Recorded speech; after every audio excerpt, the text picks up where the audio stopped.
बच्चों, प्रबंध के सिद्धांत वाले इस चैप्टर में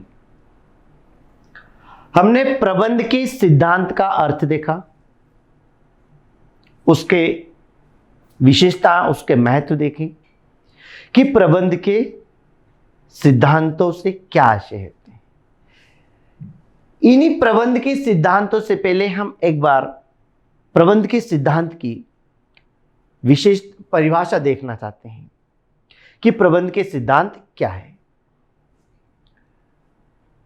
हमारे वैज्ञानिक द्वारा बनाए गए ऐसे नियम जिनको आधार मानकर हम कोई कार्य करते हैं,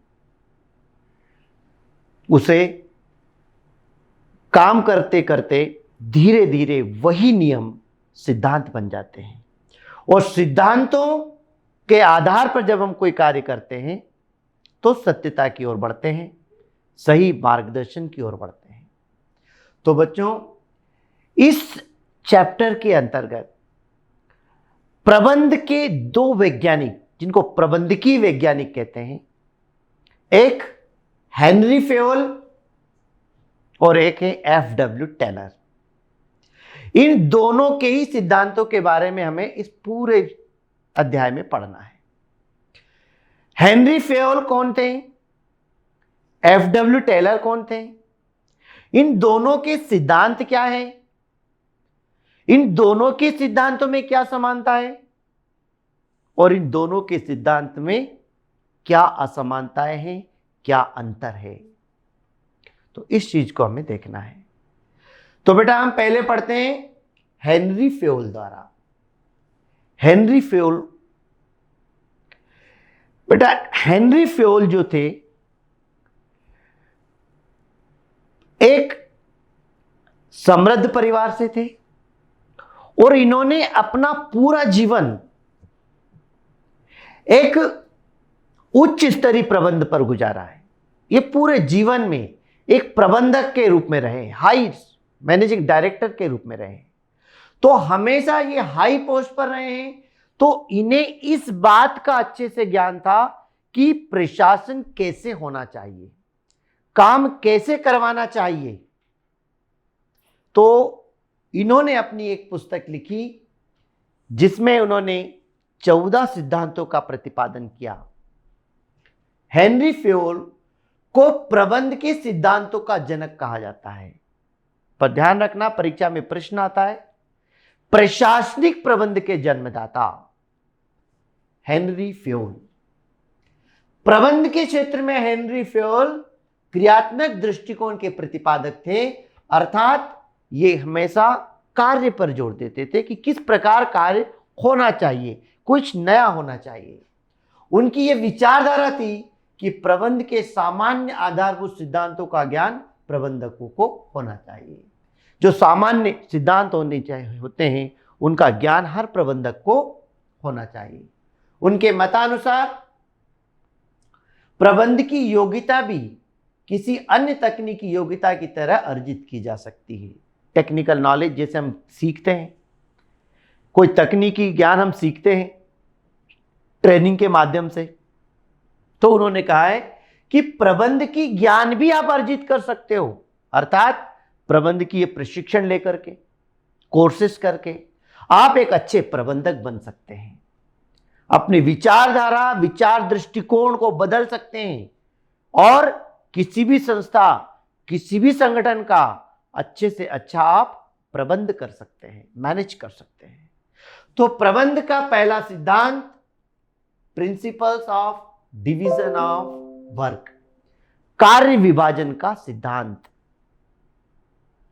हेनरी फेयोल ने अपनी एक बुक लिखी, the general administration of principles. इस बुक का पहला प्रिंसिपल, पहला सिद्धांत उन्होंने बताया principle of division of work, कार्य विभाजन का सिद्धांत। अर्थात हेनरी फेयोल ने बताया कि अगर आपको अपनी संस्था में कर्मचारी से अच्छा काम करवाना है तो कार्य का विभाजन करना होगा, कार्य को बांटना होगा। जो व्यक्ति जिससे संबंधित है उसको वही काम की जिम्मेदारी सौंपी जाए। अगर आप एक ही व्यक्ति से सारे काम करवाएंगे तो ना तो वो किसी काम में विशेष योग्यता हासिल कर पाएगा, न ही वो काम पूरा हो पाएगा, और किसी भी तरीके की जो है एक गतिविधि है उसको पूरा करने में वो असफल हो जाएगा। इसलिए पहला सिद्धांत प्रबंध का है principle of division of work.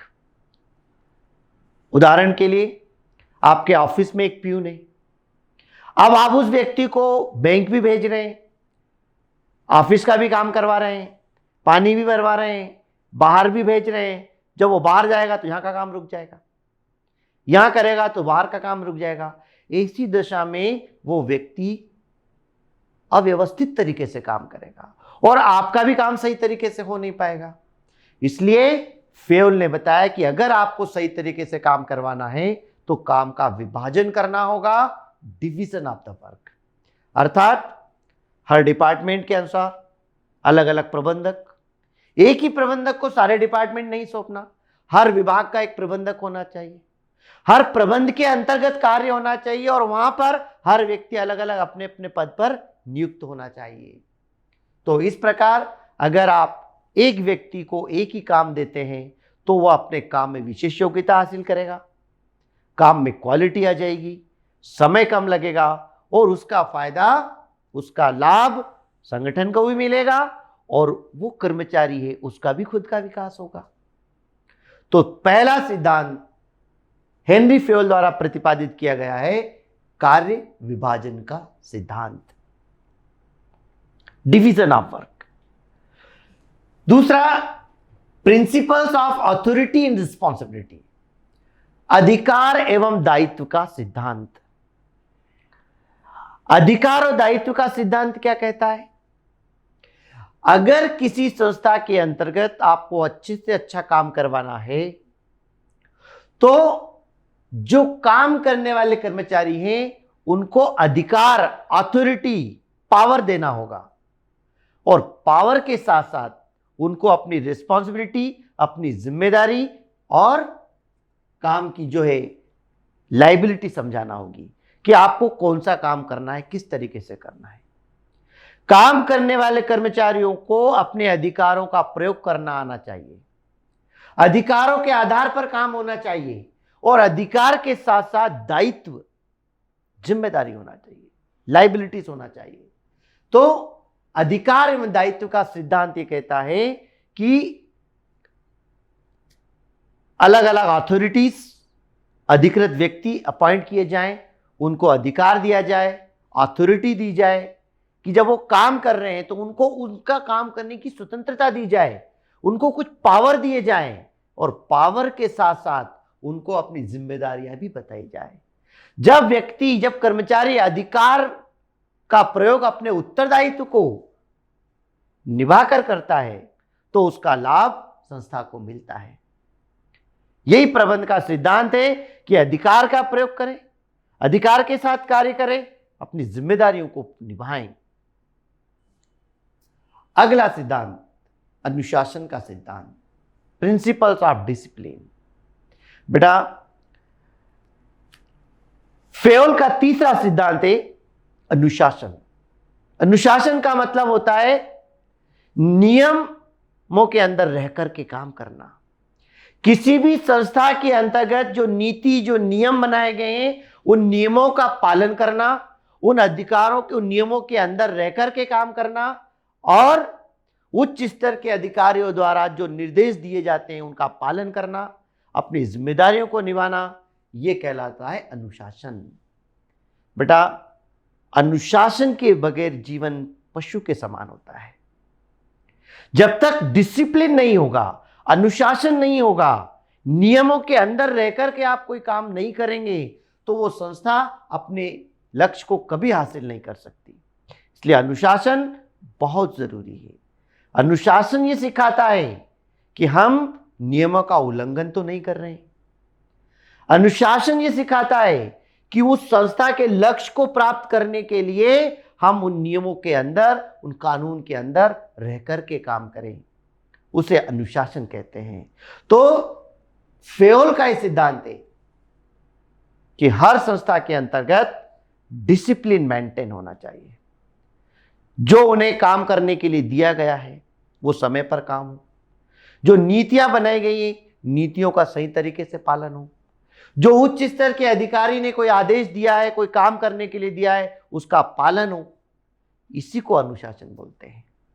अनुशासन में रहकर के व्यक्ति की काम करने की क्षमता बढ़ती है, सहनशीलता बढ़ती है और उसका भविष्य उज्जवल होता है। इसका लाभ संगठन को भी मिलता है और कर्मचारी की तो कार्यक्षमता बढ़ती ही है।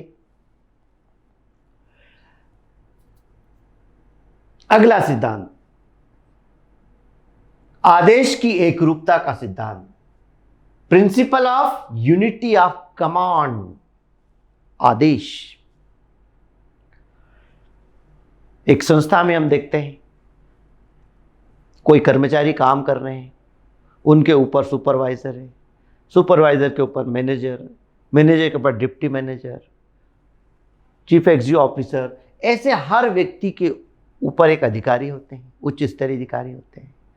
तो जो उच्च स्तर का अधिकारी होता है वो अपने अधीन जो व्यक्ति काम कर रहा होता है उसको आदेश देता है, पर जो सबसे निम्न स्तर का व्यक्ति है उसके ऊपर तो सभी उच्च स्तर के अधिकारी है।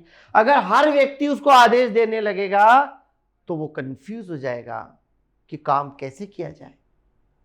इसलिए एक व्यक्ति को एक ही व्यक्ति से आदेश मिलना चाहिए। जो व्यक्ति जिसके अधीन रह करके काम कर रहा है वह अपने जो अधिकारी होते हैं उन्हीं का आदेश माने, अन्य किसी का नहीं। इससे क्या होगा कि आदेश में एक रूपता रहेगी, उसके दिमाग में एक ही विचार रहेगा कि मुझे यह काम करना है, मुझे यह आदेश मिला है। अगर मान लीजिए कर्मचारी काम कर रहे हैं, उनके ऊपर सुपरवाइजर है, सुपरवाइजर जो आदेश देगा कर्मचारी उसी काम को करेंगे। पर मान लो मैनेजर आकर उनको ऑर्डर देने लगे, चीफ एग्जीक्यूटिव देने लगे, और भी उच्च स्तर के अधिकारी देने लगे, तो वो व्यक्ति काम नहीं करेगा, काम छोड़ देगा। कारण वो केवल सुपरवाइजर को जानता है, सुपरवाइजर केवल मैनेजर को जानता है, मैनेजर अपने ऊपर जो डिप्टी मैनेजर है उनको जानते हैं। हर व्यक्ति के ऊपर एक उच्च स्तर का अधिकारी होता है। तो कहने का मतलब यहां पर यह हुआ कि फेओल खुद एक उच्च प्रशासनिक अधिकारी रहे हैं, इसलिए उन्होंने बारीकी से जांच किया और बताया कि एक व्यक्ति को एक ही व्यक्ति से ऑर्डर मिलना चाहिए, एक ही व्यक्ति से कमांड मिलना चाहिए, ताकि वो सही तरीके से उस कार्य का पालन कर सके। निर्देश की एकरूपता का सिद्धांत, निर्देश देना मतलब यूनिटी ऑफ डायरेक्शन। ये कमांड नहीं है बेटा, यूनिटी ऑफ डायरेक्शन है। निर्देश देना, निर्देश देने का मतलब होता है उच्च स्तर के अधिकारी द्वारा निम्न स्तर के अधिकारियों या कर्मचारियों का मार्गदर्शन करना कि कार्य को कैसे करना है, किस प्रकार से करना है। निरंतर निर्देश देना ही फेओल के प्रबंध का सिद्धांत है कि निर्देश की एकरूपता मतलब एक व्यक्ति को एक ही व्यक्ति से डायरेक्शन मिलना चाहिए। डायरेक्शन देना, सुझाव देना, सलाह देना, निर्देश देना, रास्ता दिखाना।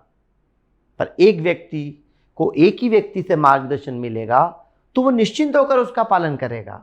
अलग अलग व्यक्तियों से अगर मार्गदर्शन मिलेगा, सबके विचार अलग, सबके रास्ते अलग, लक्ष्य भले ही एक हो लेकिन रास्ते अलग है, तरीके अलग हैं, तो वो व्यक्ति जिसको काम परफॉर्म करना है, जिसको अपना काम पूरा करना है, वो कैसे कर पाएगा, किसको पालन करेगा वो। इसलिए कभी हमें भी अपने जीवन में याद रखना चाहिए कि हमें जो भी राय लेना है, जो भी गाइडेंस लेना है, बहुत कम लोगों से, लिमिटेड अच्छे लोगों से लेना चाहिए। अगर हर व्यक्ति से आप मतलब राय लेने लगेंगे तो हम खुद कंफ्यूज हो जाएंगे कि किसको पालन करना है। तो इस प्रकार बेटा प्रबंध के फेओल द्वारा प्रतिपादित ये 5 सिद्धांत हैं। पहला कार्य विभाजन का सिद्धांत, जिसमें कार्य को बांटा जाता है। अधिकार दायित्व का सिद्धांत, जिसमें कर्मचारियों को अधिकार और दायित्व दिया जाता है, जिम्मेदारी दी जाती है। और अनुशासन के अनुसार मतलब नियमों में रह करके काम करना। और आदेश की एकरूपता मतलब एक व्यक्ति को एक ही व्यक्ति से आदेश मिलना चाहिए और निर्देश भी एक व्यक्ति को एक ही व्यक्ति से मिलना चाहिए।